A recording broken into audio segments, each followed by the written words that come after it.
ардақты пайғамбардан қалған сөз бар. Ең жақсы еркек дейді, әйеліне жақсы қарым-қатынас жасаған еркек. Мен сондаймын деген екен да.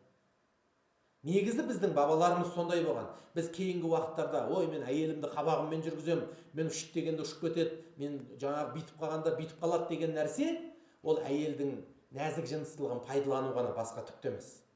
Өйткені сен өзіңнің әйеліңді патшайымдай құрметтей білсең, патша сияқты өмір сүресің. Әйеліңді күң қылып жұмсасаң, өзің құл сияқты өмір сүресің. Сондықтан қайсы бір еркек өзінің әйелін қыз кезінде құлпырып, мәселен гүлдің өзін неден теплицадан сатып жұлар кезде қалай жұлады? Толық ашылмаған күйде жұлады, солай емес пе? Кейін ол үйге әкеліп терезенің алдына қойғанда толық өзінің көркемдігін ашады. Сол сияқты кез келген қызды әке-шеше 100% керемет келіншек қылып тәрбиелеп бермейді. Бір қайнау ішінде болады.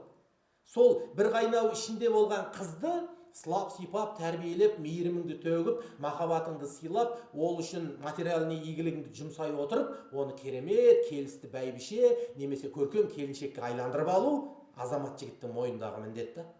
Ал өкінішке орай, біздің шалбар киіп жүрген көп жігіттеріміз біреудің гүлдей болып келген қызын тікендей үгітіп жіберетін жағдайлар көп. Соның себебімен ол жасы келіп 30-ға келгенде бір керемет келіншек, 40-қа келгенде қылығын ашқан керемет бәйбіше емес. 30-ға келген сайын еңкейіп, 40-қа келген сайын қорқып, елден бұрын әжім түсіп, жұрттан бұрын жүрегі қартайып жатады. Міне осыған тікелей еркектер себепкер болып есептелінеді. Сондықтан біздің бабаларымыз, кешегі дүниеге алтын құрсақ алып тұлғаларды алып келетін аналарымыз, күйеуінің алақанында отырып алып тұлғалар алып келген.